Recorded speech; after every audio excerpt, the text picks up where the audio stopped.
তাদের অর্থকে আত্মসাৎ করে বিদেশের মাটিতে লক্ষ কোটি টাকা তারা প্রচার করে নিজেদের এদেশের মানুষের অধিকারের জন্য, এদেশের মানুষের পক্ষের কথা বলার জন্য ইসলামী আন্দোলন বাংলাদেশের আমির হযরত পীর সাহেব চরমনায় একজন যোগ্য নেতৃত্ব। আমরা জানি বিশ্বের যতগুলো রাষ্ট্র রয়েছে, যতগুলো রাষ্ট্রের যে সকল ধর্মের লোক সংখ্যাগরিষ্ঠ, তারা সেই দেশের সবচেয়ে বেশি সুবিধা পেয়ে থাকে। ভারতের হিন্দু সংখ্যাগরিষ্ঠ জাতি বেশি, তারা সবচেয়ে বেশি সুবিধা পেয়ে থাকে। শ্রীলঙ্কা, বার্মা, মায়ানমারে বৌদ্ধ জাতি বেশি, তারা সেখানে সবচেয়ে বেশি সুবিধা গ্রহণ করে থাকে। এভাবে অন্যান্য যতগুলো রাষ্ট্র রয়েছে, যে রাষ্ট্রে যে ধর্মের লোকেরা সংখ্যাগরিষ্ঠ, তারা সবচেয়ে বেশি সুবিধা পেয়ে থাকে। কিন্তু অত্যন্ত দুঃখের বিষয়, কষ্টের বিষয় হচ্ছে বাংলাদেশের সংখ্যাগরিষ্ঠ জাতি হচ্ছে মুসলমান, কিন্তু এদেশের সবচেয়ে বেশি নির্যাতিত, সবচেয়ে বেশি নিপীড়িত হয় মুসলিম জাতি।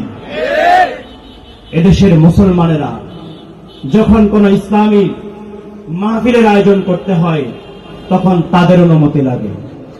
যখন কোন ইসলামিক সাংস্কৃতিক অনুষ্ঠান করতে হয়, তাদের অনুমতি ছাড়া ইসলামিক কোন প্রোগ্রাম করতে দেওয়া হয় না। যখন কোন কোরআনের অনুষ্ঠান করতে হয়, তাদের অনুমতি ছাড়া এদেশের কোন কোরআনের মাহফিল করতে দেওয়া হয় না। কিন্তু দেখেছি আমরা বিভিন্ন রাস্তায় রাস্তায়, বিভিন্ন শহরে শহরে, গ্রাম পাড়ায়, মহল্লায় নাচের আসর গ্রহণ করা হয়, নাচের অনুষ্ঠান করা হয়, বড় বড় ইসলাম বিদ্বেষী সকল কার্যক্রম অনুষ্ঠিত হয়, সেখানে অনুমতি নেওয়ার প্রয়োজন হয় না। এটা অত্যন্ত দুঃখজনক এবং কষ্টের বিষয়। সংগ্রামী সাথী ও বন্ধুগণ, স্বাধীনতার 54 বছর অতিবাহিত হয়ে গিয়েছে।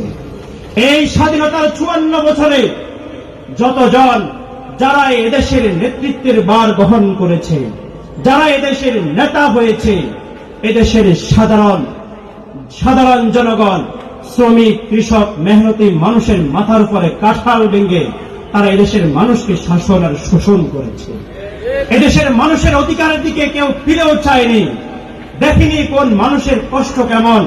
শ্রমিক, কৃষক মানুষ সারা জীবন শ্রমিক, কৃষক থেকে গিয়েছে, কিন্তু সেই সকল নেতারা মানুষের মাথার উপরে তাদের ভার দিয়ে, তাদের অর্থকে আত্মসাৎ করে বিদেশের মাটিতে লক্ষ কোটি টাকা তারা প্রচার করে নিজেদের আখেরকে গুছিয়েছে। কথা ঠিক কিনা? না, এভাবে একটা দেশ চলতে পারে না। এদেশে এভাবে একটা দেশকে চলতে দেওয়া যায় না। এভাবে পরিবর্তন করতে হবে, এই সমাজকে উঠে দাঁড়াতে হবে, এদেশের সাধারণ মানুষকে প্রতিবাদ করতে হবে। কোন চোর, কোন ডাকাতের হাতে এই দেশকে আর ছেড়ে দেওয়া যাবে না। এদেশের মানুষের অধিকারের জন্য, এদেশের মানুষের পক্ষের কথা বলার জন্য ইসলামী আন্দোলন বাংলাদেশের আমির হযরত পীর সাহেব চরমনায় একজন যোগ্য নেতৃত্ব, যোগ্য নেতা।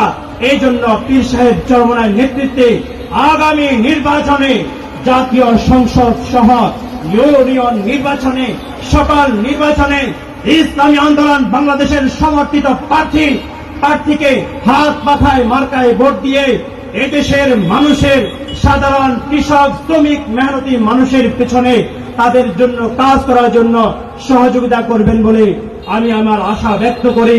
সংগ্রামী সাথী ও বন্ধুগণ, অবশেষে ধর্মপুর ইউনিয়নের সকল দায়িত্বশীলের প্রতি এমন একটি সুন্দর আয়োজন করাতে আমি আমার পক্ষ থেকে ধন্যবাদ জানিয়ে আমি আমার সংক্ষিপ্ত বক্তব্য এখানেই শেষ করলাম।